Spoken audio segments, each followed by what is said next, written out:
notre objectif, c'est de faire en sorte d'augmenter notre production pour réduire la vulnérabilité d'une bonne partie de nos populations qui ont souffert de derniers conflits. Nous comptons à peu près 2 millions de nos habitants qui sont dans cette vulnérabilité. Alors pour cela, il faudrait augmenter notre surface, notre superficie de terres mises en exploitation, de l'ordre de 6 millions d'hectares. Et comme le pays ne compte pas beaucoup d'exploitants ou dans le domaine agricole ou d'exploitants industriels, c'est plutôt les petits exploitants sur lesquels nous devions nous focaliser pour augmenter cette superficie et augmenter notre production. Donc, des actions devraient être entreprises en direction de cette tranche de nos agriculteurs. Et pour ça, nous avons donc, nous les exonérons des taxes sur les intrants, sur le petit matériel agricole et aussi sur les pesticides. Parce que le secteur, par exemple, du coton est très très important, cette filière, pour nos populations, parce que en fait, nous avons développé un programme DDR, mais dans le domaine de l'agriculture, le coton est considéré comme le DDR au niveau de l'agriculture. Parce que si on pratique ceux qui exploitent le coton, en dessous, ils font du vivrier.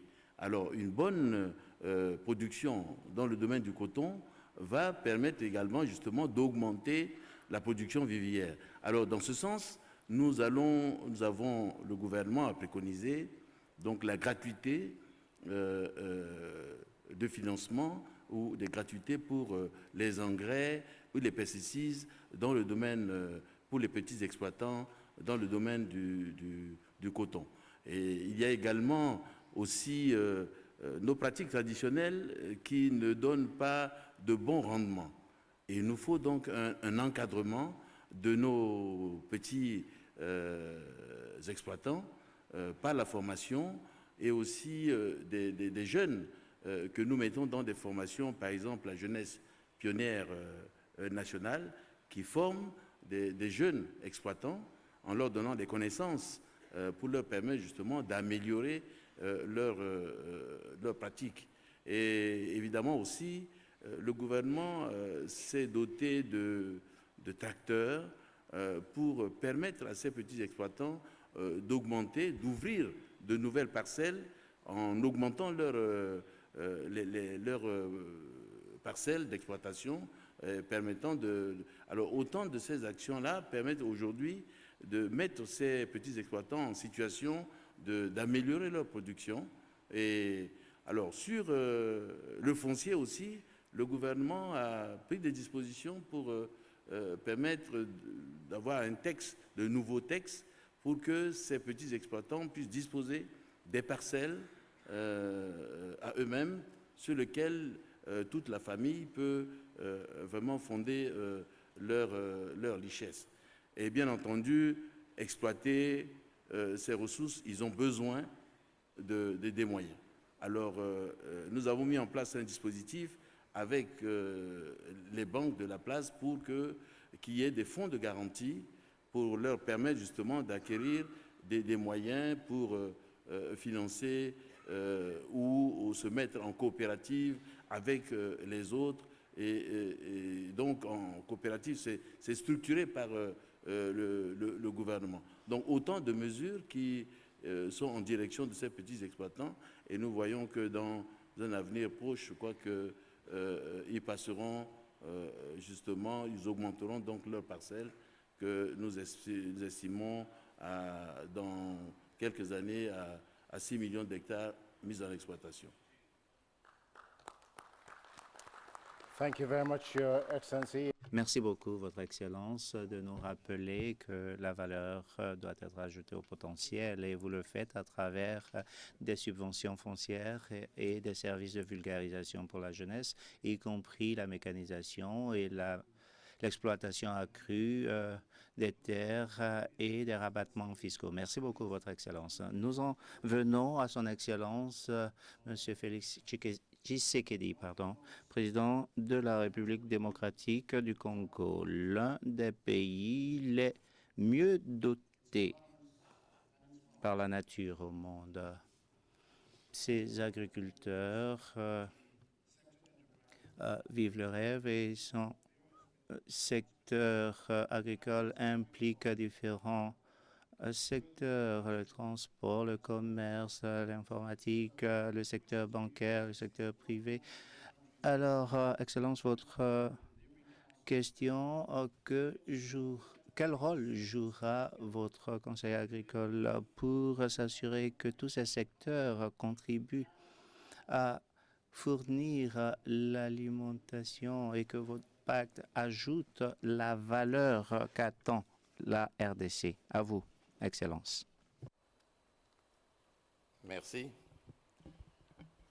Alors, avant toute chose, permettez-moi de remercier et de féliciter notre frère, le président Macky Sall, et également notre frère, le président Akinoumi Adesina, pour cette initiative, une initiative inédite qui met les chefs d'État en face des bailleurs de fonds et autres associations pour parler des problèmes de la lutte contre la faim.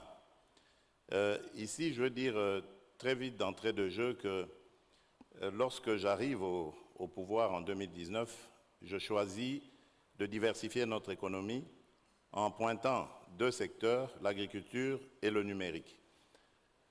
Pourquoi je voulais le diversifier? Évidemment parce que malheureusement, notre économie dépend beaucoup des mines et les mines sont à la base de beaucoup de nos malheurs. La preuve, en ce moment, nous vivons encore un de ces malheurs par l'agression rwandaise contre mon pays et ça fait plus de 20 ans. Je fais une parenthèse justement parce qu'il fallait que j'en parle. J'ai entendu beaucoup parler de l'agression russe en Ukraine, mais on oublie souvent celle qui a plus de 30 ans et qui est causée par un des voisins de la République démocratique du Congo. Et donc,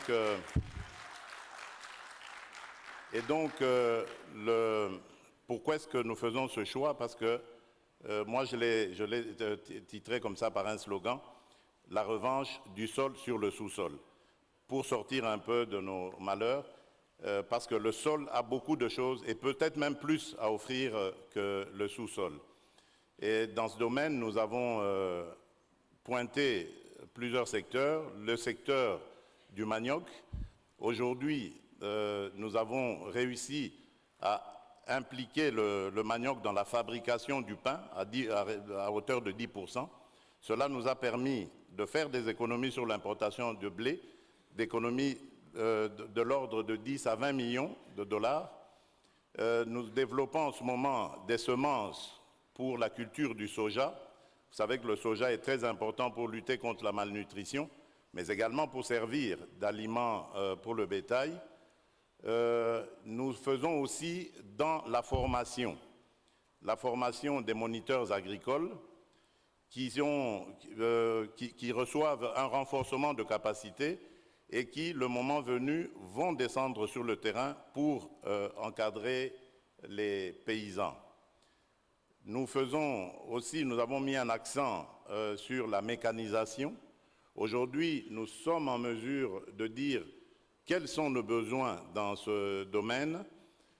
Nous avons lancé un plan très ambitieux que nous avons appelé le plan de développement des 145 territoires. Ce sont les 145 territoires ruraux qui forment la République démocratique du Congo. Et ici, le but est de doter chaque territoire d'une brigade agricole. Et c'est à ce moment-là que ces moniteurs iront auprès des paysans pour les aider à maximiser leur travail et leur profit. Évidemment, nous mettons l'accent sur la jeunesse en développant des agences d'appui ou de garantie pour l'entrepreneuriat des jeunes et des femmes. Aujourd'hui, nous sommes en mesure de dire que ces deux catégories de la population sont accompagnées. Évidemment, nous avons encore besoin de plus de moyens, mais les budgets qui sont là aujourd'hui sont nos fonds propres. Nous travaillons avec nos propres fonds.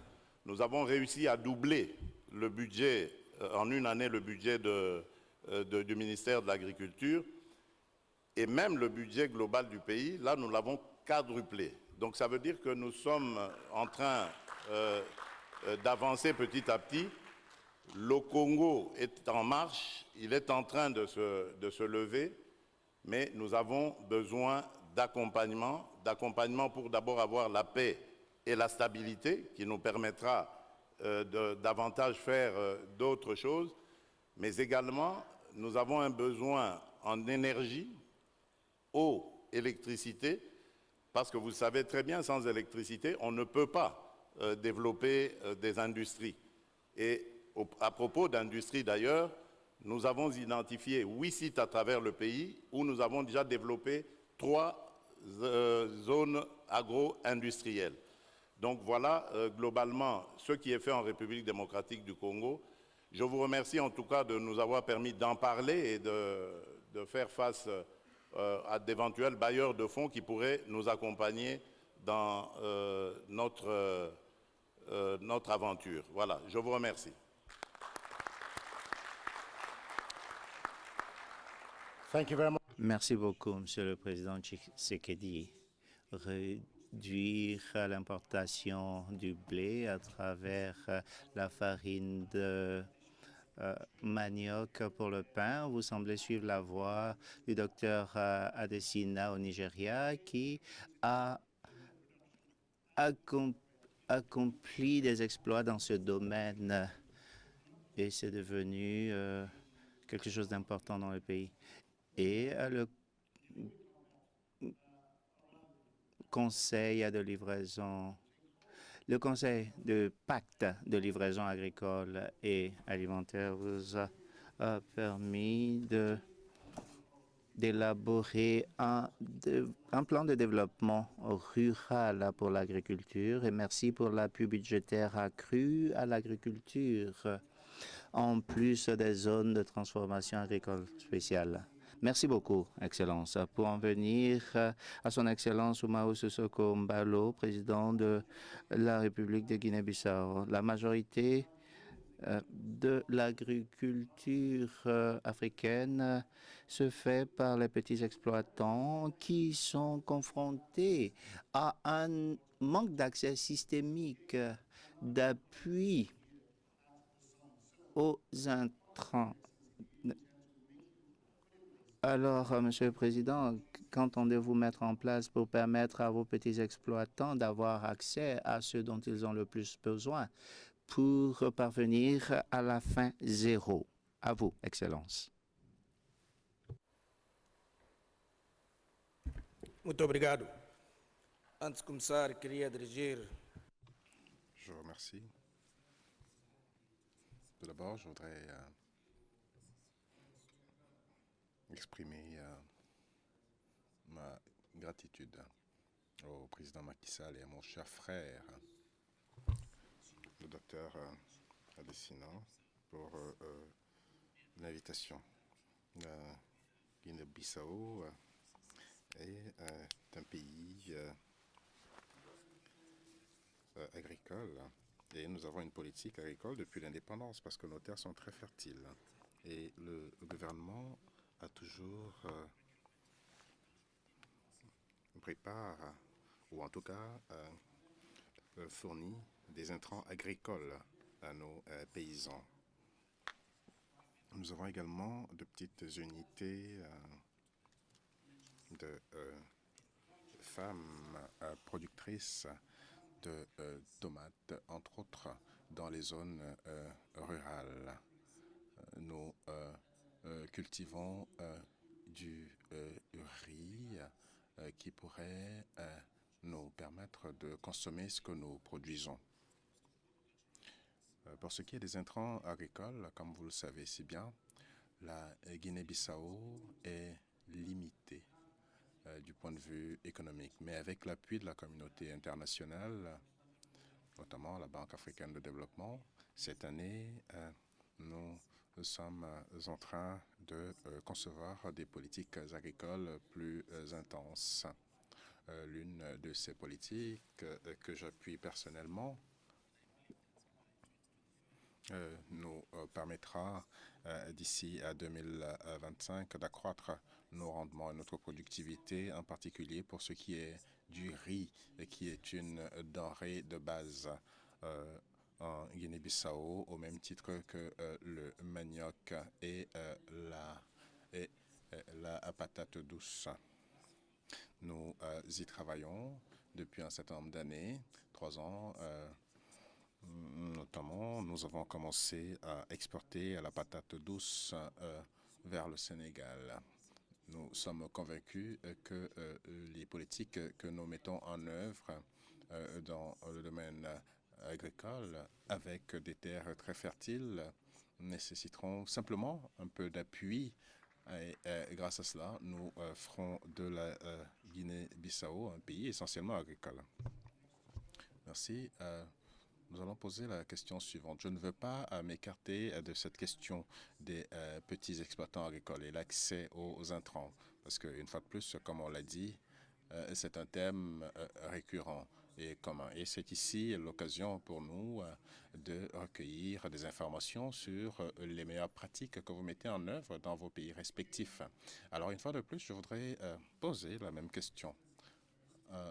Son Excellence Évariste Ndayishimiye, président de la République du Burundi, pour ce qui est de la capacité des paysans à accéder aux intrants agricoles de qualité. Qu'est-ce que votre gouvernement fait, non seulement pour renforcer cela, mais mettre la productivité à l'échelle dans votre pays? Est-ce que vous pouvez partager avec nous ce que vous faites dans ce sens? Je vous remercie. Merci beaucoup. D'abord, c'est une occasion pour féliciter M. Macky Sall et M. Adesina qui ont pris l'initiative de nous inviter pour partager notre expérience sur le développement du secteur agricole. Alors, pour moi, c'est une occasion aussi d'affirmer une fois de plus que le combat contre la faim, le combat contre la pauvreté, c'est un combat noble et qui est facile à gagner si nous sommes déterminés et si nous sommes ensemble. Je le dis sur base de l'expérience burundaise, un pays qui a connu des crises dans l'histoire, qui a commencé à s'organiser depuis 2005 et depuis 2020, on a entamé une campagne baptisée « Chaque bouche doit avoir à manger, chaque poche doit avoir de l'argent ». C'est un combat alors. Alors, pour mener ce combat, ça fait déjà 2 ans.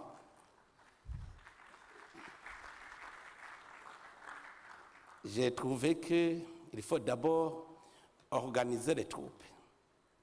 Il faut organiser le terrain pour l'occuper. Il faut chercher des munitions. Il faut une stratégie. Alors, depuis 2 ans, j'ai déjà vu des résultats positifs par rapport aux indicateurs auxquels nous faisons face. Parce que j'ai vu un jour les paysans dire, baptiser quelques produits agricoles problème. Ils ont produit beaucoup, ils ont manqué le marché, ils ont appelé par exemple la patate douce problème. J'ai vu les paysans produire plus de maïs et ils ont réclamé, ils ont dit, vous nous avez mobilisés pour le développement agricole et maintenant, vous devez nous montrer le marché. Donc, tout cela sont des résultats. Alors, d'abord, organiser ces troupes. Je les ai organisées dans des groupements coopératifs et je les appelle des bataillons de production agricole. Et les encadrés, les fonctionnaires qui dirigent sont des officiers, commandants des troupes. Alors aujourd'hui, je peux vous dire que j'ai des bataillons de combat contre la faim, contre la pauvreté, et ils ont des commandants, et ce sont des troupes. Alors, le terrain, il faut un environnement, il faut préparer le terrain, il faut parler des intrants agricoles. Les intrants agricoles sont appelés des munitions. Les semences sélectionnées sont des munitions. Les engrais sont des munitions. Les biopesticides que nous venons maintenant de découvrir, nous avons découvert 8 sortes de biopesticides. Ce sont des munitions. Alors, quand vous avez des munitions, il faut des stratégies de combat. Et les stratégies de combat, effectivement, c'est faire une tiraillère contre la faim, contre la pauvreté. Vous verrez chez nous les coopératives qui s'alignent. Il y a les coopératives qui s'alignent. Alors, maintenant, nous avons les ressources humaines. Si, par exemple, vous pouvez me dire, donnez-moi un renfort. Comme nous avons envoyé un contingent en Centrafrique, un contingent militaire, moi, si vous me dites, envoyez-moi un contingent de 1000 personnes, je vous envoie immédiatement avec son commandement et l'état-major. Le gouvernement, c'est l'état-major général. Il y a des commandants régionaux jusqu'au commandant des unités, les coopératives. Alors, mais pour chercher des munitions, il faut des financements. Alors, pour avoir ces munitions, ces semences, ces intrants agricoles, nous avons déjà une banque nationale de développement économique qui s'occupe aussi du financement des projets agricoles.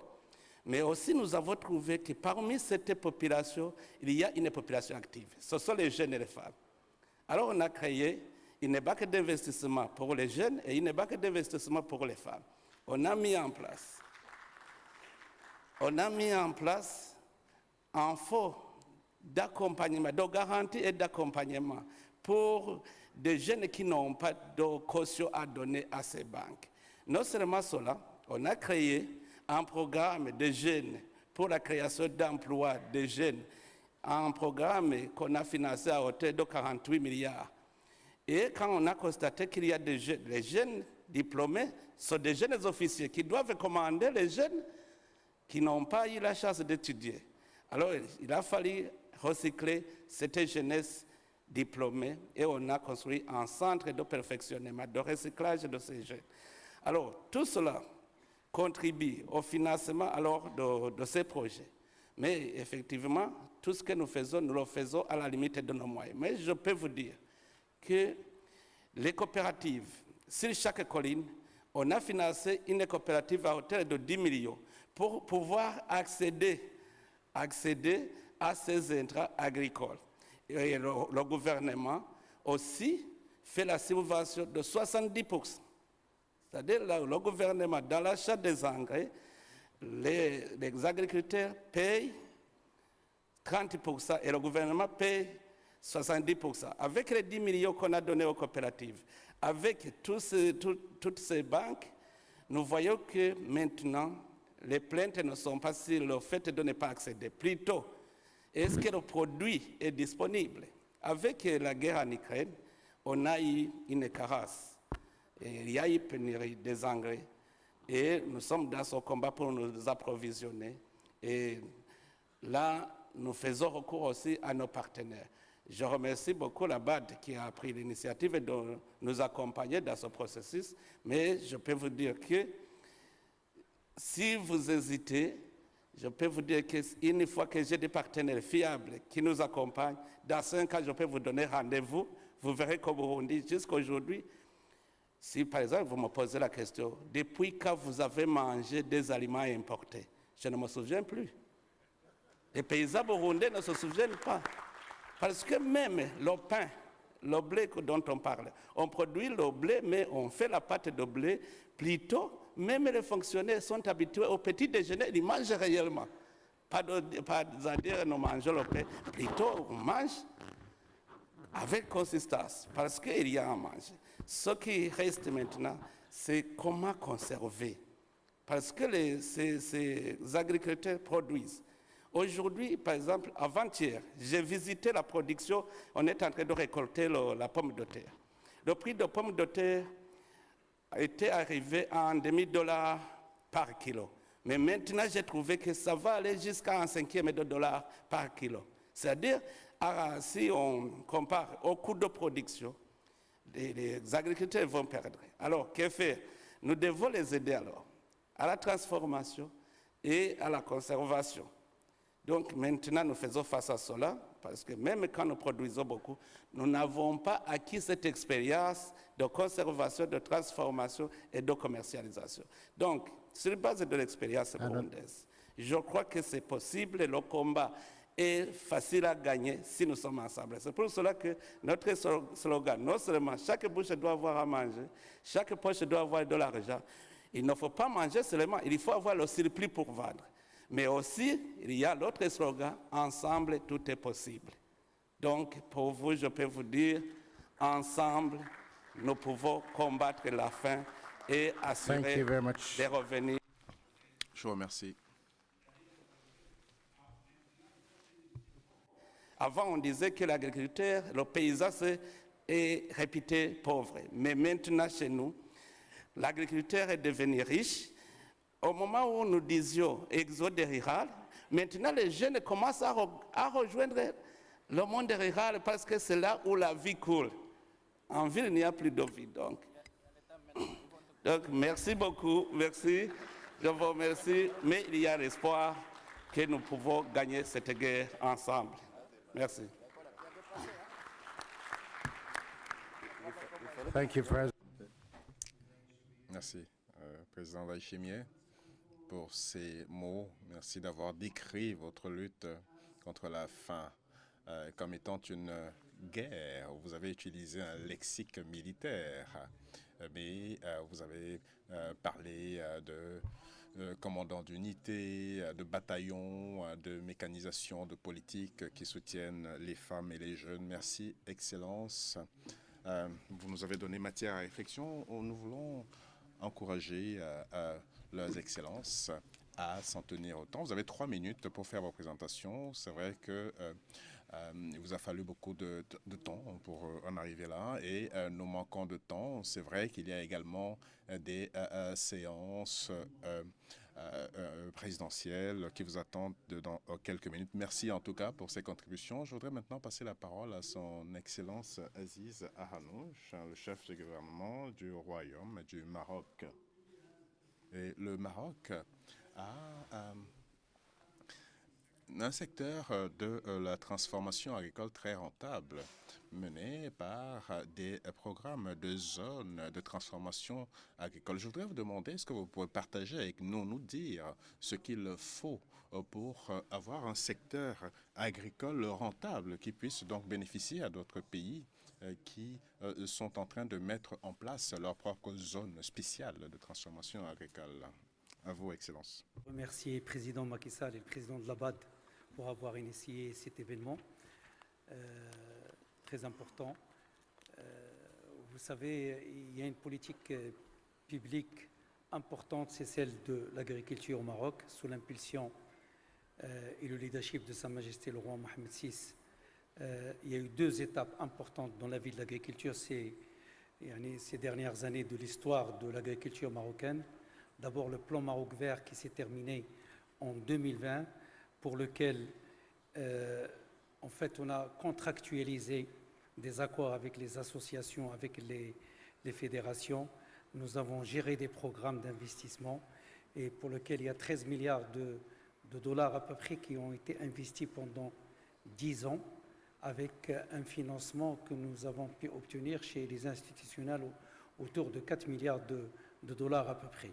Cela a permis de maintenir une croissance moyenne de 5,5% par année de l'agriculture pendant les 10 années, y compris en tenant compte des années difficiles de manque de pluie. Et également, le plus important, c'est que l'investissement est au cœur de l'équation. Et pour nous, l'investissement, ce sont les semences, ce sont la mécanisation, les engrais, le foncier, la formation, la recherche. Ça, c'est le plus important si on veut avoir une productivité, si on veut augmenter la valeur ajoutée de nos produits. Deuxième étape importante aussi, c'est une fois que ce programme est terminé, il a été relancé par un autre programme qui est Génération Green, sous l'impulsion de Sa Majesté le Roi, qui, en plus de continuer sur cette contractualisation avec les opérateurs pour le développement des filières, mais également nous avons travaillé sur l'élément humain et les ressources humaines, c'est-à-dire les agriculteurs, c'est-à-dire comment leur donner la protection sociale, parce que c'est un facteur important de la production, comment l'employabilité des jeunes avec 1 million d'hectares qui va être adressé aux jeunes pour les investissements, et comment améliorer les revenus des agriculteurs pour essayer de tirer la classe moyenne, 400 000 familles que nous voulons amener vers la classe moyenne grâce à la conversion, parce qu'il y a des fois les agriculteurs ils font des investissements sur des spéculations agricoles qui peut-être ne sont pas rentables ou ne savent pas faire, donc il faut les accompagner vers des spéculations à meilleure valeur ajoutée. Donc cela a donné la possibilité de créer des zones agropoles, on en a entendu parler ce matin, qui sont en fait des bassins de production dans des périmètres irrigués et qui, en aval, on essaye de faire des zones industrielles pour essayer de valoriser le produit agricole. On est aujourd'hui à 4 qui sont ouvertes, commercialisées à 60%, et nous avons 3 qui sont en cours de construction. Je vous remercie. Thank you very much. Je vous remercie, Excellence, Anouche, d'avoir souligné les accords que vous avez avec les fédérations agricoles et les importantes ressources que le Royaume du Maroc a investies dans l'agriculture au cours de la dernière décennie. Et nous avons également la question de la protection sociale que vous apportez aux agriculteurs pour renforcer leurs activités. Merci, Excellence. Je vais maintenant passer la parole à son Excellence Rose Christiane Osuka Raponda, vice-présidente de la République gabonaise, la première femme à tenir ce poste. En tant que vice-présidente, donc, elle a précédemment été première ministre du Gabon. Une fois de plus, c'était la première femme à occuper cette fonction au Gabon. Félicitations, Excellence. Alors, pour des générations, l'agriculture a été littéralement portée par les femmes. On peut dire que sans les femmes, il n'y a pas de production agricole en Afrique. Et cela étant, qu'est-ce qui doit être fait pour appuyer les femmes agricultrices et les entreprises dirigées par les femmes, les coopératives de femmes, pour qu'elles puissent tirer parti d'entreprises qui valent des milliards sur le continent? Excellence à vous. Je vous remercie pour votre question. Je voudrais d'abord transmettre les salutations de Monsieur le Président de la République gabonaise, Son Excellence Ali Bongo Ndimba, à son homologue et frère Monsieur Macky Sall, ainsi qu'à ses autres homologues chefs d'État ici présents.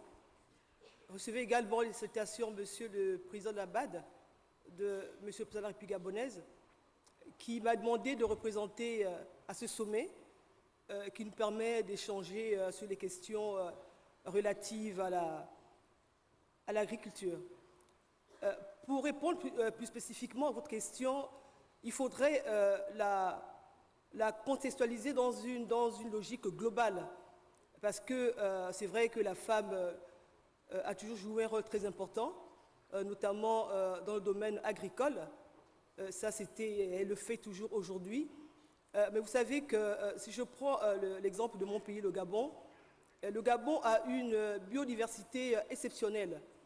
Mais paradoxalement, pour ce qui est du secteur agricole, je vais vous dire qu'il ne représente que 5% d'abord du produit intérieur brut. Nous importons près de 450 milliards de francs CFA de produits alimentaires. Vous voyez bien que le déficit est très grand. Et face à cela, le chef de l'État a mis en place une politique visant à valoriser justement le secteur agricole. Et la population, justement, qui est employée dans ce secteur n'est égale qu'à 20%. C'est pour vous dire que des réformes ont été engagées, des réformes qui tendent justement à développer le secteur agricole, qui est pris, comment dirais-je, d'assaut par et les femmes et les hommes, parce qu'il faut parler de la question de genre dans ce contexte-là, parce que les hommes et les femmes également sont dans ce secteur. Nous avons mis, grâce à l'appui justement de la Banque africaine de développement, nous avons créé des zones à forte productivité qui permettent de sécuriser des terres qui sont affectées et mises à disposition des exploitants agricoles, qu'ils soient des hommes ou des femmes, également à des agro-industriels et aux agriculteurs et aux coopératives également, qui sont également constituées de femmes et d'hommes.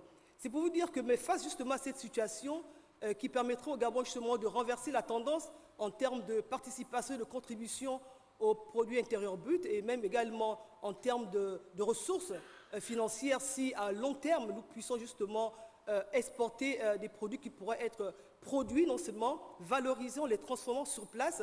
Il fallait mettre en place justement et développer un système de mécanisation qui a permis de mettre en place plus d'une vingtaine de plateformes avec plusieurs services et dotés d'équipements qui permettraient justement de produire et en même temps de transformer les productions agricoles. Mais vous savez, le Gabon, dans ce domaine-là, est très particulier. Donc le Gabon a besoin de beaucoup d'investisseurs, beaucoup de partenaires qui viendraient justement développer ce secteur dans notre pays, accompagner les femmes, qu'elles soient dans des zones rurales, également des zones urbaines. Et dans ce cadre-là, nous avons mis des dispositifs de pouvoir justement améliorer le climat des affaires, c'est-à-dire en mettant en place des avantages fiscalo-douaniers qui permettraient justement à ces investisseurs-là de venir chez nous au Gabon et de nous accompagner dans le cadre du développement du secteur agricole.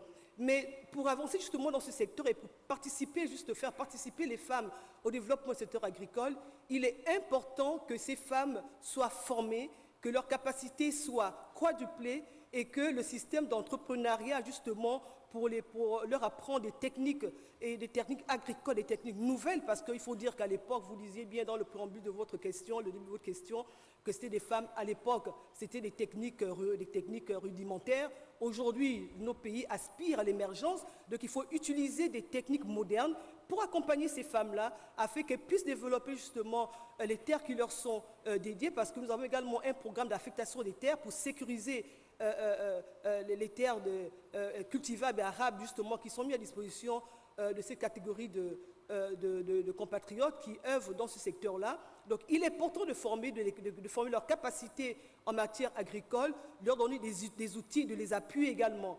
Mais vous savez, c'est bien, on mettra tout ce dispositif, un environnement qui soit adéquat au développement du secteur agricole, dédié spécifiquement aux femmes ou de manière globale au genre, mais il faudrait les accompagner. Et les financements sont très importants. Et je tiens ici à féliciter et à remercier la Banque africaine de développement qui accompagne la majorité des pays africains dans le cadre justement du développement de ce secteur agricole et incite justement les pays à pouvoir avoir des intrants. Parce qu'aujourd'hui, avec l'impact de la guerre en Ukraine, entre l'Ukraine et la Russie, fait en sorte que mon pays, le Gabon, qui est un pays qui importe beaucoup, et je tiens à le préciser, qui importe beaucoup, nous avions l'obligation de pouvoir renverser la tendance, pour laquelle nous mettons un dispositif qui soit adéquat, un dispositif qui soit attractif afin que les partenaires viennent au Gabon. Donc je lance un appel ici vibrant à tous les partenaires qui œuvrent dans le secteur alimentaire de pouvoir venir au Gabon.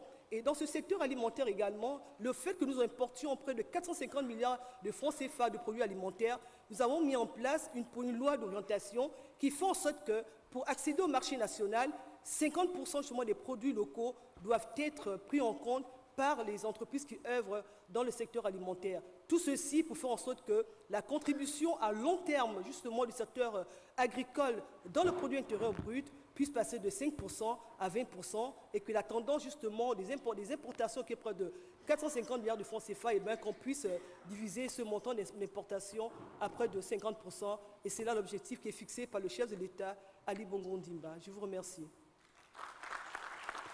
Thank you very much, Vice President. Merci, Madame la Vice-présidente, Madame Raponda.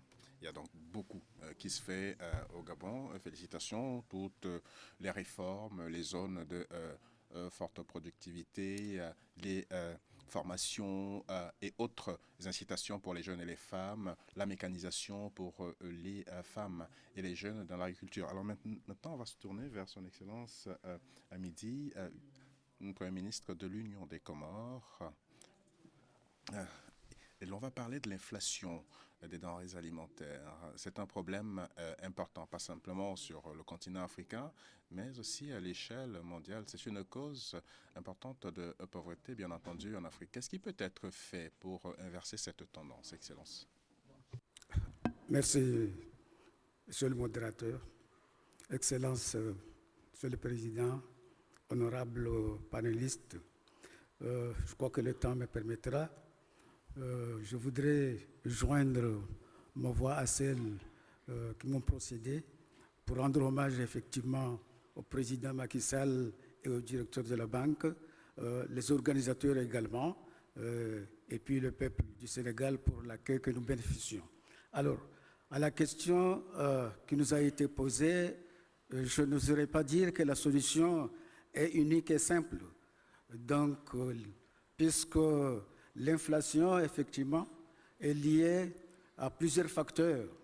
C'est la raison pour laquelle nous, le gouvernement comorien, actionnons plusieurs leviers pour pouvoir juguler effectivement l'inflation des produits vivriers de première nécessité, y compris les produits de rente également. Alors, donc, nous estimons que la spéculation serait peut-être liée effectivement à une rupture de stock, serait liée également à la spéculation. Pour cela, nous avons mis en place une politique de crédit aux entreprises privées qui travaillent dans ce secteur d'ailleurs. Alors, donc, nous accordons des crédits bancaires publics, même privés, en accordant effectivement une garantie étatique pour que effectivement ce crédit ne soit pas cher et qu'il soit effectivement accordé avec beaucoup plus de viabilité et même avec beaucoup plus de stabilité. Alors, nous estimons que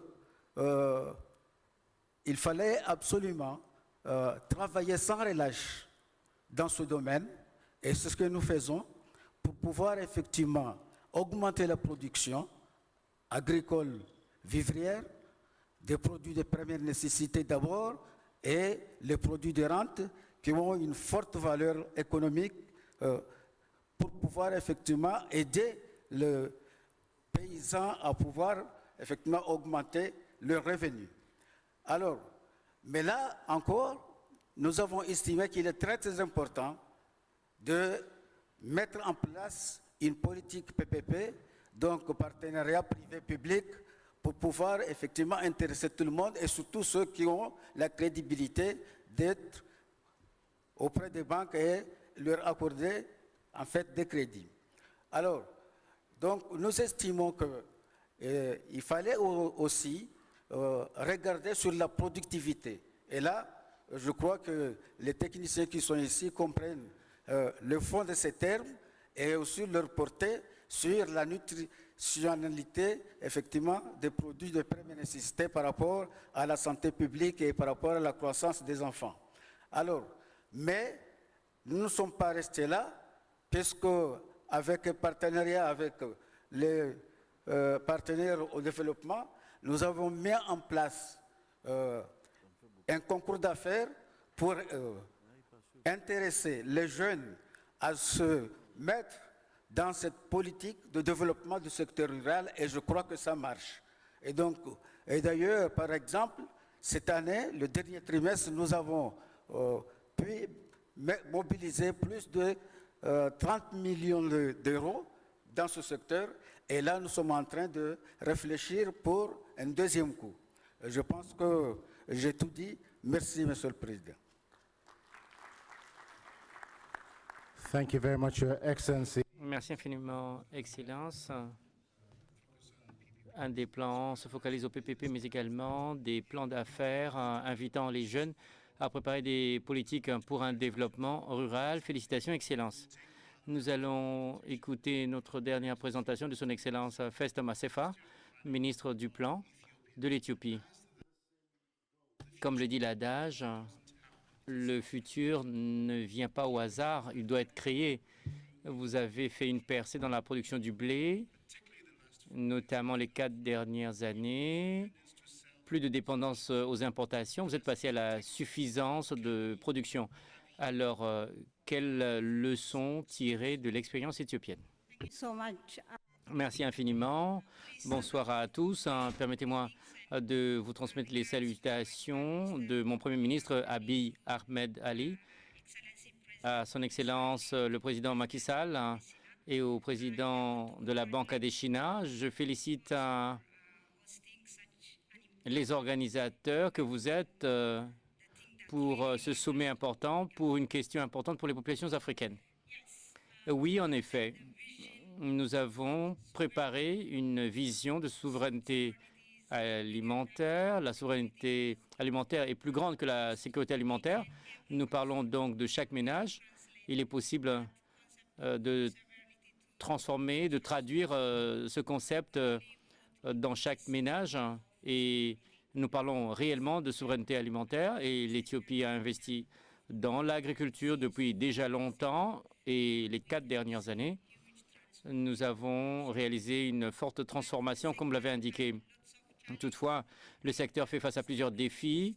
Il a fallu surmonter ces défis structurels, faible compétitivité, faible productivité, étant donné une faible adoption de la technologie, des financements faibles, beaucoup de mésalignements, des problèmes de changement climatique, bien sûr, mais également d'autres facteurs qui représentent des contraintes. Ayant reconnu tous ces défis et avec une vision de souveraineté alimentaire et de sécurité nutritionnelle, nous avons lancé plusieurs initiatives, notamment un programme national pour le blé résistant à la chaleur, mais également un blé irrigué en saison sèche. Comme le président Macky Sall en a parlé, les performances des dernières années étaient impressionnantes. Cela nous a montré ce qui est possible en Afrique si nous nous tournons à ces défis structurels et à toutes ces contraintes qui nous empêchent d'atteindre nos objectifs. Le programme national du blé et tout l'héritage écologique. Nous ne parlons pas seulement d'un thème à la mode pour tous les Africains. Nous parlons d'une réalité. Les choses nous affectent. Nous parlons d'impact visible du changement climatique et nous parlons de faire face au changement climatique et nous avons lancé une initiative d'héritage vert lancée par le Premier ministre et nous n'allons pas continuer à vendre nos produits agricoles non transformés. Il faut les transformer et ainsi créer des emplois pour nos jeunes. Plus de 70% de la population éthiopienne a moins de 30 ans. Il nous faut créer beaucoup d'emplois. Nous devons arrêter d'exporter des produits non transformés. Nous avons créé 4 zones de transformation agro-industrielle et ces zones sont importantes pour créer des liens en amont et en aval avec les agriculteurs, avoir des centres de transformation agricole comme centre de collecte de la production agricole pour réellement avoir des meilleurs revenus pour les producteurs.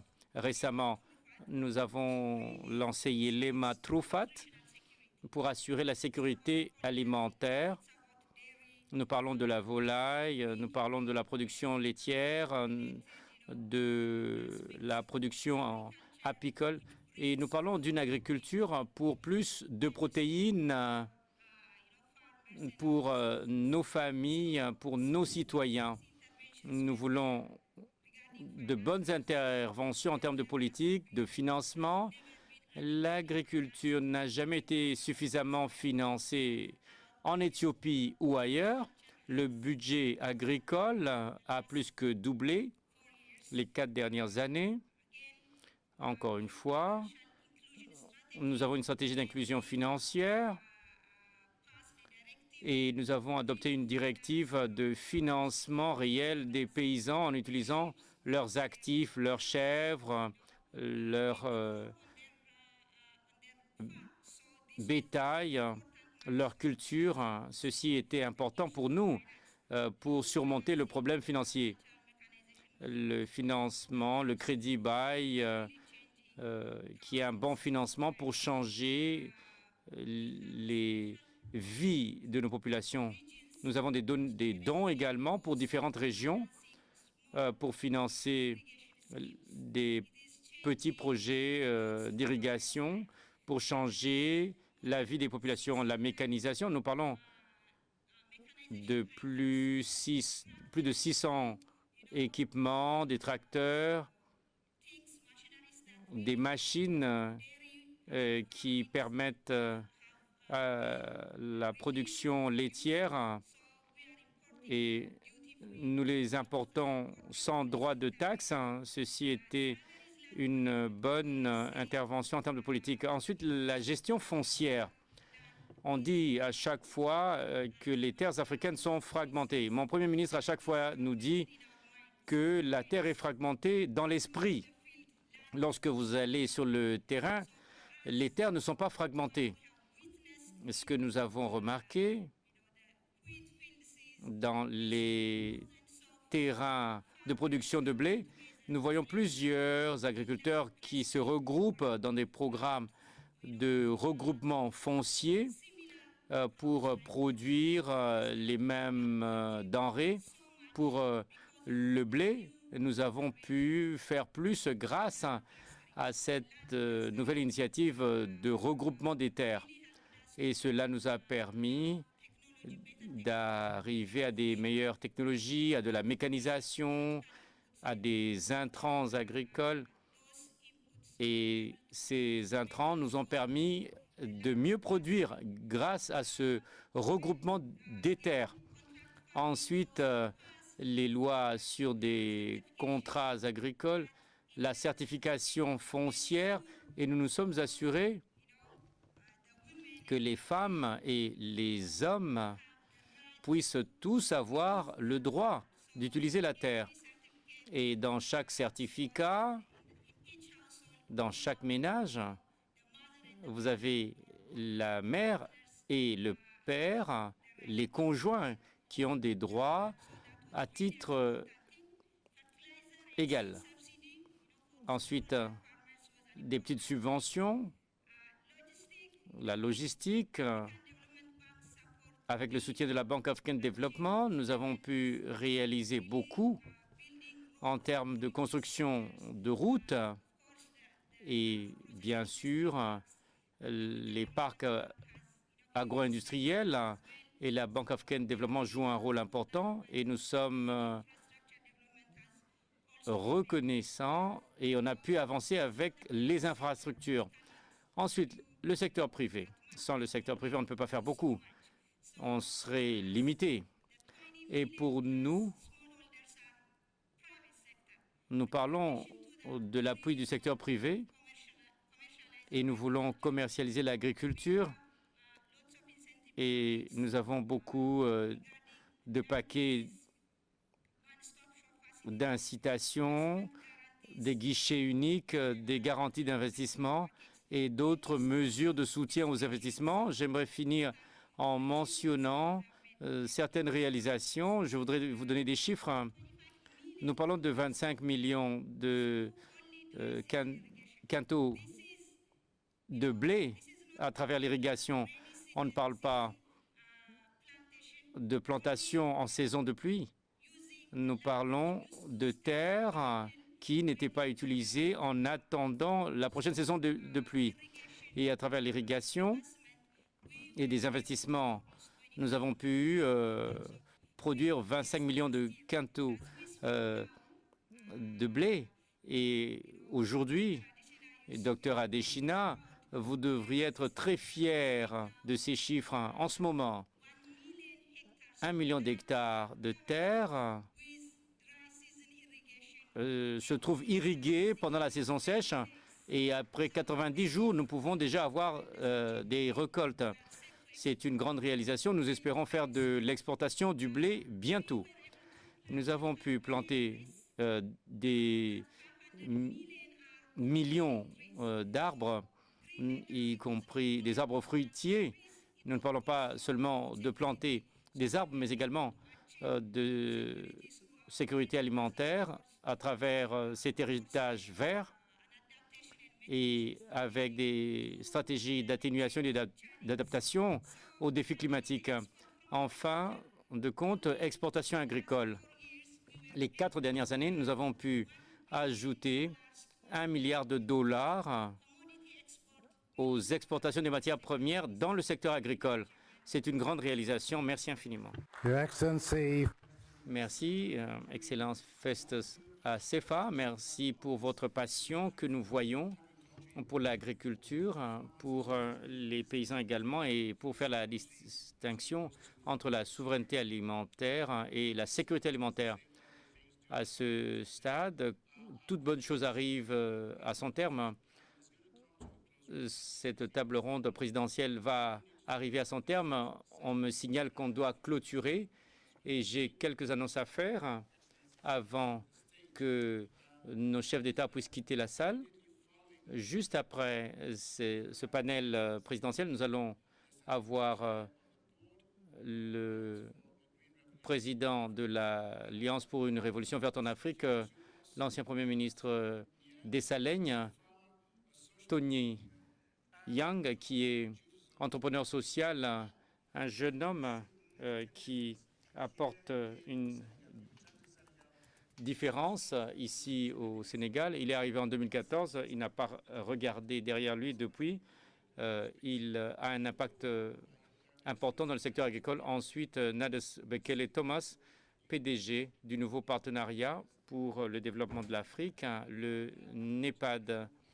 À ce stade, j'aimerais remercier encore une fois les chefs d'État et de gouvernement qui ont pris le temps d'être avec nous ce soir pour de bonnes présentations et de bonnes réponses pendant cette séance questions-réponses. Mesdames et messieurs, applaudissements pour nos chefs d'État et de gouvernement. Merci encore une fois, Excellence, pour avoir placé la nutrition et nourrir l'Afrique au sommet des priorités. Mesdames et messieurs, encore une fois, nous disons merci aux chefs d'État et de gouvernement. Restez avec nous, nous allons vous annoncer la suite du programme. The Excellencies will be led to... Les chefs d'État et de gouvernement vont passer à leur séance de compact. Donc, il y a encore beaucoup qui va se passer ce soir. Les services du protocole, s'il vous plaît, veuillez accompagner les chefs d'État et de gouvernement aux différentes salles où ils sont attendus. Encore une fois, je suis Victor Oladokoun. J'ai été heureux de modérer cette partie de ce sommet. Merci infiniment.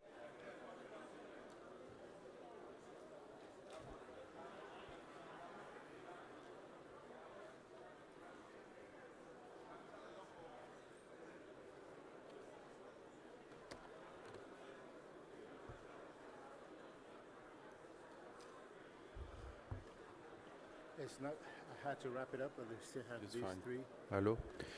Oui, mesdames et messieurs, merci.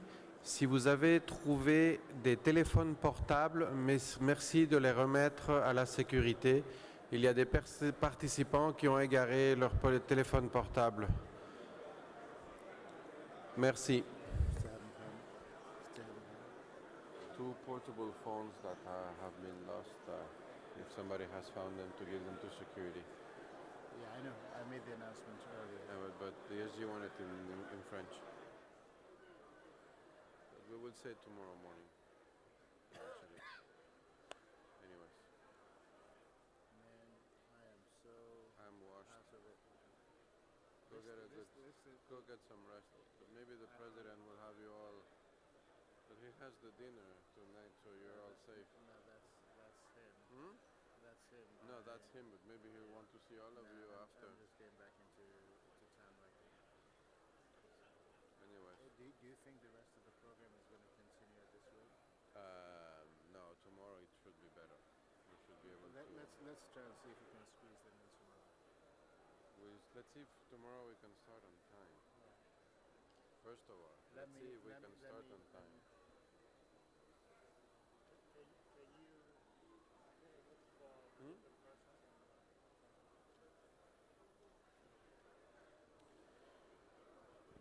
Mesdames et messieurs, merci de... Can you hear me? Allô? Mesdames et messieurs, merci de libérer la salle. Les excellences des chefs d'État vont au compact et nous allons continuer avec le panel suivant. Merci s'il vous plaît. de bien regagner vos places.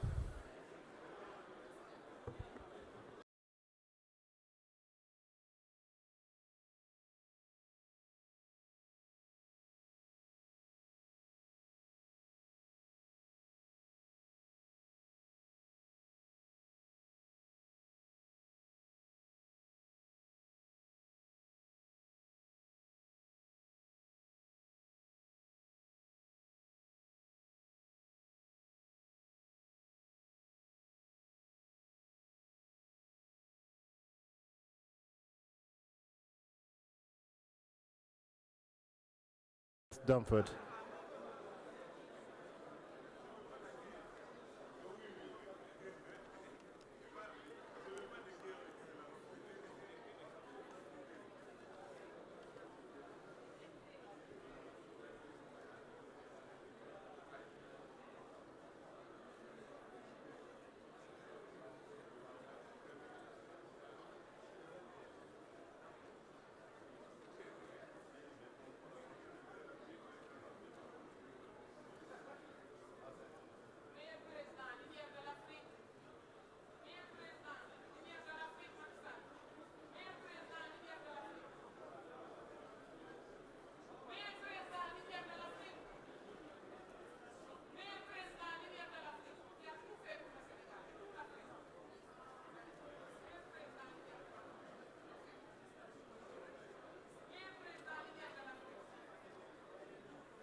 Seats.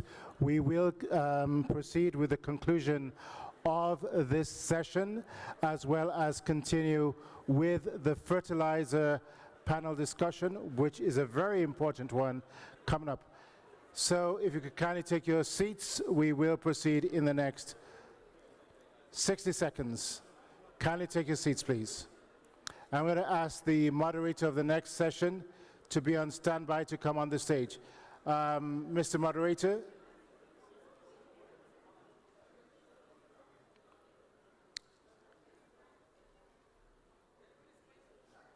I'm going to have to ask the moderator of this session to come right of stage.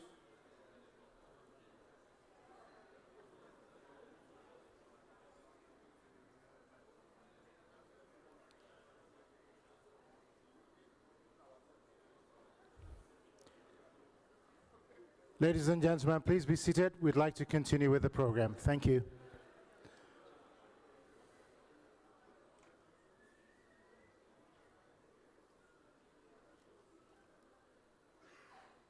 Christy, please, we need the moderator of this session over on the platform.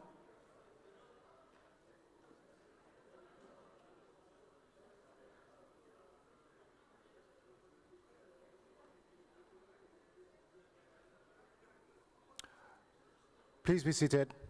Please be seated. Please be seated.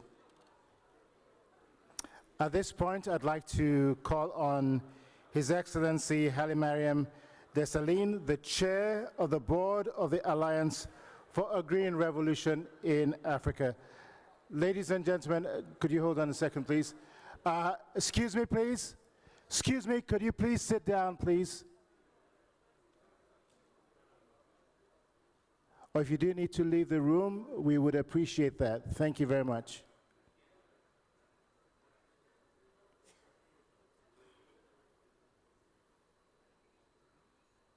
Thank you for your cooperation. Again, I do want to apologize that time has overtaken us today, really unforeseen circumstances. So I do implore you, don't shoot the messenger, but we will proceed and have a fantastic time and session in the amount of time remaining. So at this point, once again, my name is Victor Oladipo, and it's a pleasure to bring this segment to a close. But before I do, I'd like to call on His Excellency Hailemariam Desalegn, the Chair of the Board of the Alliance for a Green Revolution in Africa, to provide brief 5-minute remarks. Your Excellency, the platform is yours.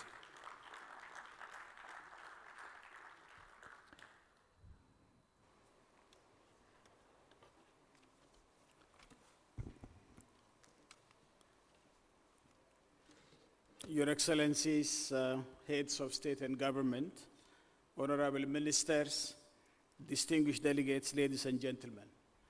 I am extremely honored and privileged to address you at this prestigious high-level summit for scaling up actions for zero hunger with accountability. The quest to feed Africa is not new. In fact, from our discussions today, we are pursuing an agenda that has always been there because we have always had what it takes. We left it to pursue other things, but thankfully, we have made our way back to Africa's economic driver, agriculture and food security. That our continent is endowed with over 65% of the world's arable landmass, and yet is unable to feed its populations, is no longer news. But what is news is the actions African leadership is taking to rewrite the news story. My country, Ethiopia, is a stark example. It is ridiculous that we are begging for food when we have what it takes to feed ourselves and feed others. The Russian-Ukraine crisis may have caused serious disruptions in our efforts to achieve food self-sufficiency, but it has presented great opportunities before us and the urgency of implementing them. Our discussions here today, and of course in the next 2 days, reflect Africa's commitment to transforming our food and agriculture through the Food and Agriculture Delivery Compact to accelerate investments for economic transformation, first in our countries and then in the continent. We have also demonstrated the need and willingness to drive a new kind of investment. I must say here today, these investments must be based on 3 strategic shifts. First, they must reflect a shift from conditionalities to mutual accountability. Second, they must reflect a shift from demand-driven to data-driven investment and results-based tracking. And the third, a shift from feeding people to investing in people to feed themselves. The presence of several heads of state and government in this summit depicts the unprecedented commitment of our leaders to transform the agriculture and food security in the quest to alleviate all forms of poverty, hunger, and malnutrition using the food systems approach. The prosperity of our beautiful and richly endowed continent depends on translating the commitments we have made on the Comprehensive African Agricultural Development Program, CAADP, food systems and African Continental Free Trade Area to implement and to concrete actions to foster and expedite the implementation of the above requires sanctiously targeted investments in the agriculture sector and robust monitoring and evaluations for results. The Country Food and Agriculture Delivery Compact, developed by African member states with technical assistance from AGRA and other technical partners, depicts the need for comprehensive investments on a range of value chains. In particular, the common value chains amongst the member states compacts are rice, soybeans, and poultry. The financial and economic analysis undertaken on the compacts for this investment depicts that the rice value chain, for example, requires between 13 to 684 million per country, poultry to 30 to 108 million, and wheat from 15 to 100 millions, depending on the country's specificity. Your Excellency, AGRA will continue to support African member states in implementing these crucial investments with a view to expose agricultural transformation, which will enhance food security and increase farmers' income. Your Excellencies, at the heart of the dealing with the food crisis in the continent is to fully embrace the need for an integrated approach to investments aimed at expediting the implementation of our commitment to food systems. These investments should be viewed through the lens of 3 core elements: social inclusion, economic growth, that is inter-Africa trade, and environmental protection by mitigating against climate change. I encourage us to make the best of the next 2 days in strengthening our resolve and building greater momentum in achieving food self-sufficiency. Excellencies, in conclusion, I would like to thank my brother, the Chair of the African Union, His Excellency Macky Sall, the President of Senegal, for his sterling leadership and commitment for his continent to food security in our continent. Thank you for this vision, Your Excellency. Let me also express my appreciation to the President of the African Development Bank, my brother, Dr. Akim Adesina, for his excellent leadership and ability to make dreams come true. You have demonstrated that it is possible. On behalf of AGRA, I would like to take this opportunity to reiterate our commitment to transforming Africa's food system to realize Africa's vision. I thank you for your kind attention.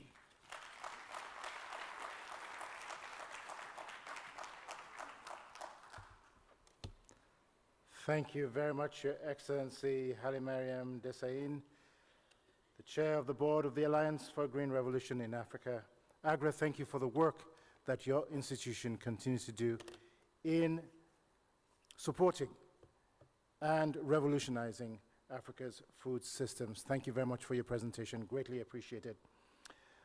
Now, our next guest, as I mentioned previously, returned to Senegal in 2014, and his goal was simply to devote his time, devote his energies to his country, and add value to farming, agriculture, and productivity. So, he is a farmer, he's a social entrepreneur, and the founder of Diouf Zone Institute of Agriculture and Leadership. Theo Niang joins us now with a look to the future and a call to action. Could you come to the platform?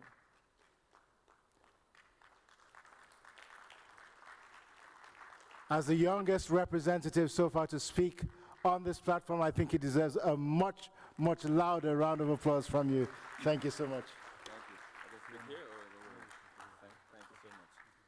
Thank you. Thank you. Thank you for the kind introduction. It's a privilege and an opportunity to be here tonight. And I thank the government of Senegal for giving me the platform and the bank for organizing this very valuable and important opportunity for us to discuss the future of our continent. 14 years ago, I decided to, after 14 years living in the United States, I've asked myself some questions of what I've seen going around in my own continent. Traveling around the world, I see young Africans that I met in the cold farms of Italy, in the cold tomato farms of Spain, helping to work the farms of Europe, helping feed Europe, where they could be done that here in our own continent, which is still struggling to feed itself. In the streets of Morocco, in Tanger and Ceuta, I met millions of thousands of young Africans try to cross the border looking for opportunities and El Dorado in Europe. That doesn't happen again today. Even further, I go to Brazil, I find young Africans waiting for their opportunity to cross and go to Mexico, in the border of America and Arizona, risking their lives looking for opportunities to enter the United States. These thousands of young Africans leaving our continent, some of them will never make it, dying in the oceans, looking for opportunities and sometimes dying, were just like me. I grew up right here in Kaolack, 3 hours away from here, in poverty. Looking at my mother struggling with 10 children. And I tried in my young age to look at my future of what can I do to support this woman. But then my country couldn't give me my dreams. These, like millions of young Africans, I looked up to another country as the United States, which gave me a start of cleaning tables to working with the President of the United States, the first African-American president. But I knew after 14 years in the US, there was a calling waiting for me here to answer the call of our generation.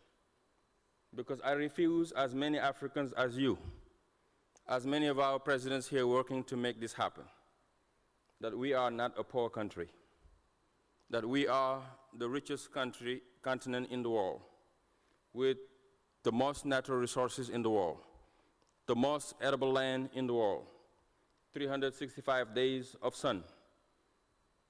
The youngest generation in the world are in Africa. And until now, we cannot guarantee food and access to opportunity and quality of life to our children. This is why I decided to leave Washington, D.C., to come and play my part. Because I know not only government have to do their part, but each one of us, all of us, the private sector. We too have to do our part. I know nothing about farming. My family know nothing about farming, but I know the core of our economy. If we want for Africa to develop, we have to address the food issues that we have. We have to produce what we eat and eat what we produce. Not only will feed our people, but we'll create jobs and give dignity to our people. Because what is happening to our people today, what I've seen in Europe, I'm traveling around the globe to meet the diaspora, to invite them to come home to help us to develop this continent. I had to actually cut my trip to come to meet with you tonight.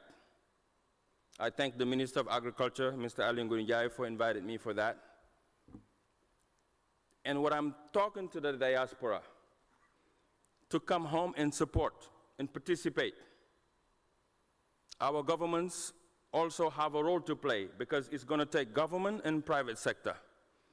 But not only a private sector, but a strong private sector, a supported private sector. This is why when I came home, I launched the Jeff Zone Farms. And today, in the Jeff Zone Farms, we are training thousands of young Africans from around the diaspora in the continent to come learn about farming so they can produce and also transform the food that we eat here. I remember a few years ago when I started farming, we used to lose a lot of our tomatoes, for example. I said to myself, this is not right. We produce, if we don't have access to the market, 2 days, 3 days after, we lose most of our produce. Today, I launched a few years ago a transformation unit with the women in the rural farms. With the Jeff Zones, we are making our own ketchup. We're making our own tomato paste. We're producing, transforming all of our vegetables and our fruits. In mango seasons, for example, we used to lose a lot of mangoes. Today we do with dry mangoes. We put them in cans that we can keep them for 2 to even 3 years if they are not open. This is the kind of creative approaches that we need. But if supported by the right institutions, we can revolutionize and create a movement of young farmers. Because today, with what we're doing, and many are doing it around the continent, but what we're doing with Jeff Zone, we are turning agriculture attractive to young people. This is a role we should play. Because when I first started farming, my own family made fun of me. Some of my family members went to see my mom to say, you know, ils ont marobité ton fils. Because he left Washington, D.C., he come to the farms to do farming. Why would my own family think that? Because farming is collided in this country as misery and poverty. This is why young people don't want to farm. So how can we now switch it where farming becomes attractive, where farming becomes a business, where in farming we can create the next billionaires in this continent? Is by turning it attractive by young people, creating champions in the farming sector. So like we have it in music, the same thing we have in sports, the same thing we have in the economies, we should have farmers that can inspire the young Africans to go back to this farm and occupy our land. Because if we don't do it, what is going to happen is that our friends abroad are coming into our lands, buying thousands of hectares. And not only we are importing food now, but they're going to farm from our own country and take the food outside to sell it outside. And our young people are going to continue to do what I did. Leave this country to look for opportunities in France, or in Morocco, or in Spain, or in the United States, or in other countries like Turkey and everything, where we can guarantee them here in Africa. Please, my friends, let us not continue to just have these kind of conferences, and when we go home, everybody continue on with their lives until 2 years again, we're going to meet again and talk about policy again. Because to change farming is not going to happen in the conferences. to revolutionize agriculture is going to happen on the ground, on the farms, not in the offices where we have the climatiseurs and etc. We need to bring farmers in the room to discuss, but find solutions of the farmers that they do have. We need to support women in farming. We need to support young people in farming. We need to support creatives who are coming into farming and technology so we can revolutionize the farming industry right here in Africa. Thank you for having me here, and I hope to connect with some of you to build together. God bless you, and have a great night. Thank you. Don't just stay. Thank you. Don't go anywhere yet. These are the voices of Africa, the new Africa that is emerging, the young Africa. Ladies and gentlemen, kindly give Joan a wonderful, really rousing applause here. And my prayer, my hope for you is that you indeed will take the message from Senegal to other parts of Africa and other parts of the world. Your voice is needed. Thank you. And we wish you all the very best. Thank you very so much. much. Appreciate it. Thank you. Last but not the least, sometimes we leave the best till the very last. I'd like to call at this point on Her Excellency Nados Bekele Thomas, the CEO of the New Partnership for Africa's Development, NEPAD, who assumed office in May of 2022, and she brings tremendous multilateral experience to her position, and she has a vision to accelerate Africa's development. Ladies and gentlemen, kindly give Her Excellency Nados Bekele Thomas a warm round of applause.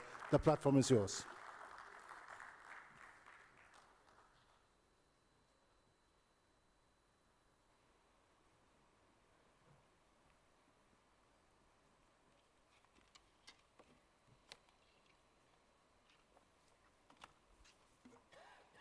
Thank you very much.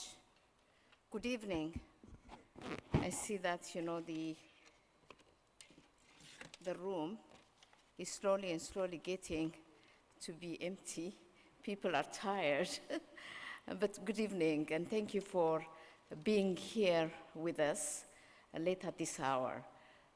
In absentia, I would like to recognize His Excellency President Macky Sall, the President of the Republic of Senegal and Chair of the African Union, who has been really a passionate leader, and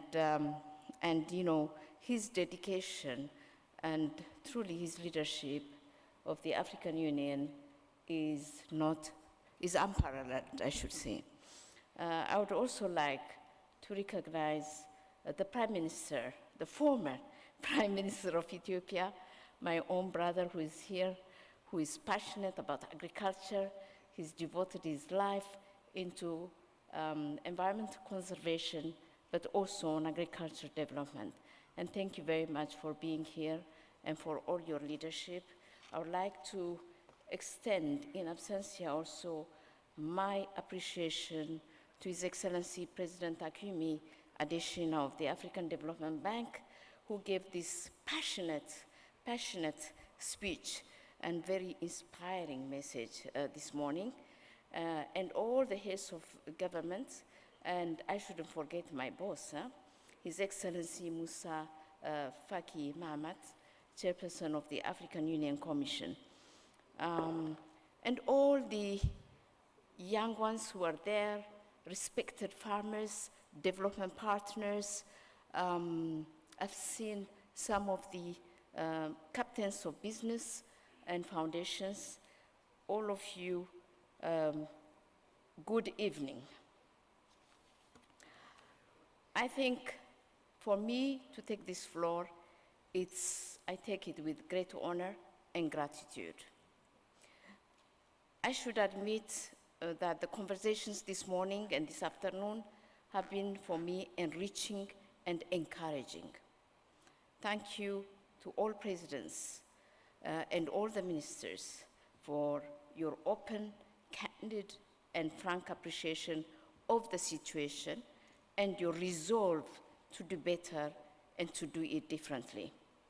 However, before I reflect on the issue at hand and share our experiences as the sole and only development agency of the African Union in combating the silent crisis, I would like to remind ourselves of the many commitments to end hunger. My ardent hope is that this declaration would not suffer the same fate as the many before. From Maputo to Malabo to Dakar to Kenya, where have we not been? We have been promising our farmers, our women, our youth, and we've said that we will commit 10% of our GDPs to implement the Comprehensive Africa Agriculture Development Program, the CAADP, costed at that time to be $251 billion, to be spent over 10 years, 2015 to 2025, and use this program as a way to promote interventions that best respond to the emerging food crisis and to end hunger. Excellencies, ladies and gentlemen, with a little less than 2 years away from the CAADP targets of 2025, 7 years away from SDG 2030, and 40 years away from Agenda 2063, we are running out of targets. We are running out of promises, and we are running out of time. It's not conferences and summits that the people of Africa need. They need decisive action, implementation, and we need to follow through on the promises we have made. Excellencies, COVID-19 and the Russian-Ukraine war have simply exposed the gravity of the impact of inaction. We have witnessed the negative impacts of our unfulfilled promises in all facets of human development, from health to education and to social well-being. We know that there will be future shocks, and we need to increase our efforts tenfold to resolve past deficiencies and current problems, but most importantly, to prepare and respond to future shocks. Forecasts have shown that if we do not take action, the vicious cycle of vulnerability, undernutrition, and poverty will not only be perpetuated, but aggravated. Excellencies, more than 200 million Africans will be undernourished by 2043, and this will have long-term negative effects on their health, education, and productivity. Furthermore, if we follow the current path, the trade deficit of $64 billion, which we're talking today, will increase fourfold to $652 billion by 2043. With the slow growth in agricultural yield, we will import more than a third of our food consumption by 2038 if we do not act today. These are the harsh realities we will face if we continue to divert our energy and focus away from the burning issues facing this sector. The theme of our gathering, Unleashing Africa's Food Potential, is therefore a clarion call to shift our attention to issues of implementation and actualize our capabilities to deliver both immediate, medium, and long-term transformation results. Here in Dakar last year, we convened 33 African states, 4 regional economic communities, and various partners to reflect on the post-Malabo CAADP. Based on the outcomes of our consultation meetings and from the CAADP biennial reviews over the last 8 years, it is clear that the continent needs to do much more and scale up investment and accelerate the pace in delivering on its commitment to transform agriculture and food systems. Our gathering today offers us yet again an opportunity to reflect on why we are failing Africa and not delivering on our promises. I challenge us all to move beyond the rhetoric of what needs to be done, as priorities are already stipulated in many documents, and to cast our efforts to harnessing necessary resources, including intellectual capabilities, technological management, and business skills, as well as locally adapted institutional capabilities and alignment for optimal and cost-effective execution and delivery of results and impact. Let's invest in agriculture production, productivity, and agricultural value chains. We need to strengthen systemic capacities in all our structures, both vertically and horizontally. We need a holistic and integrated approach which positions agriculture and food issues as cross-cutting priority for all. To this end, for example, we need the ministers of education to be here to elevate agricultural studies in our curriculums at the basic level of education all the way to tertiary. We need to encourage our young people to view farming as a viable form of employment. Yes, you're right, Tion. You said it right.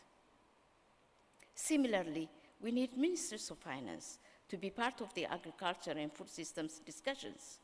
They need to guide us on the budgets and investments needed to help us realize the results envisaged by the CAADP Malabo, and also today's Feed the Future initiative. We need all the ministers to be working towards this goal. We need an integrated approach.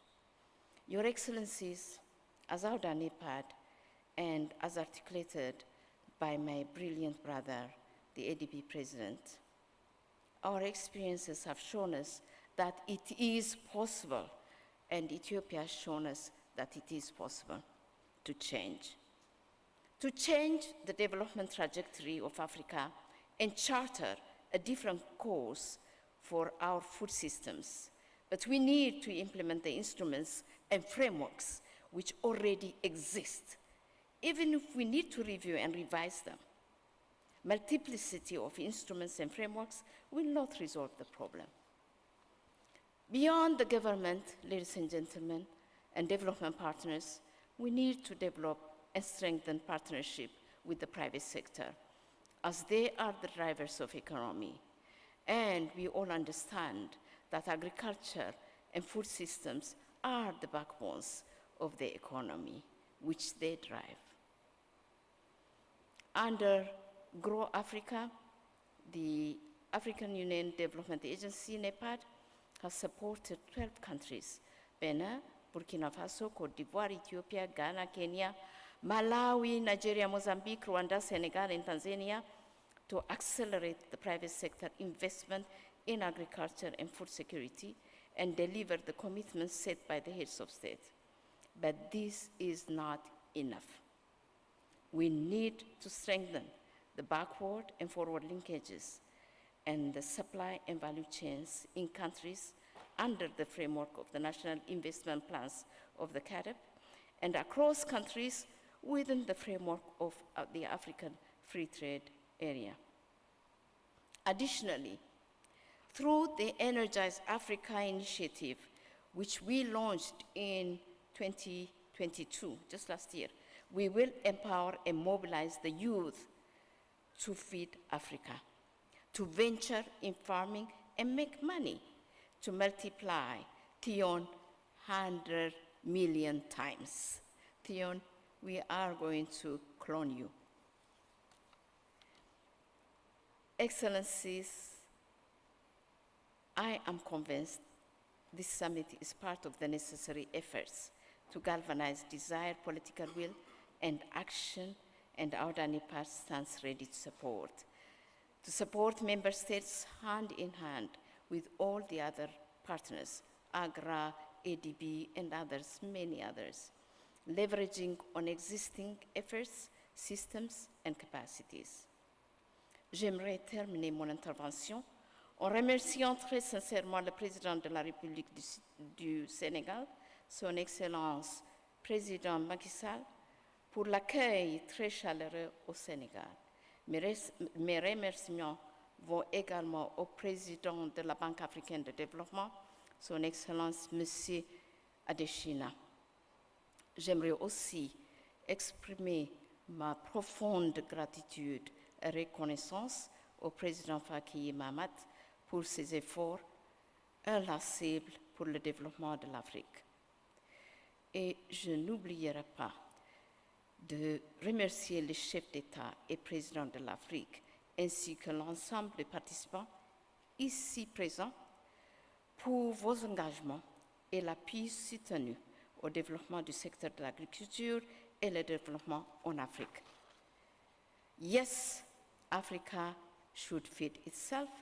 Yes, Africa will feed its population, which will constitute 1/4 of the world's population by 2050. Yes, Africa will rise and feed the world as we move from talking to walking the talk.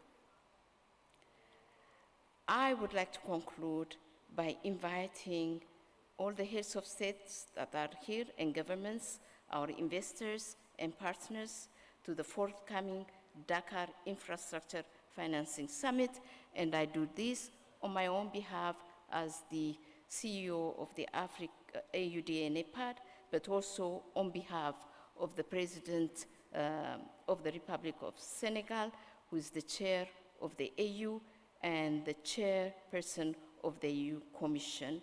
And this summit will take place just next week, 2 to 3 February, in the same hall. And really, it's important that you all participate. To feed Africa, we need infrastructure. Without infrastructure, we cannot really feed Africa. Therefore, you know, infrastructure is fundamental and foundational, and your presence, our discussions and conversations on how to develop infrastructure in Africa as the most fundamental aspect of development is critical and important. But most importantly, we need your expertise, we need your competence, and we need your investment, we need your money. Thank you very much.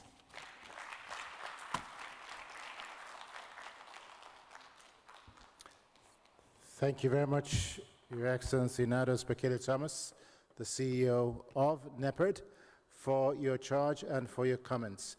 Ladies and gentlemen, we had mentioned earlier that we will be transitioning to the fertilizer panel, but in the interest of time, this is a food summit.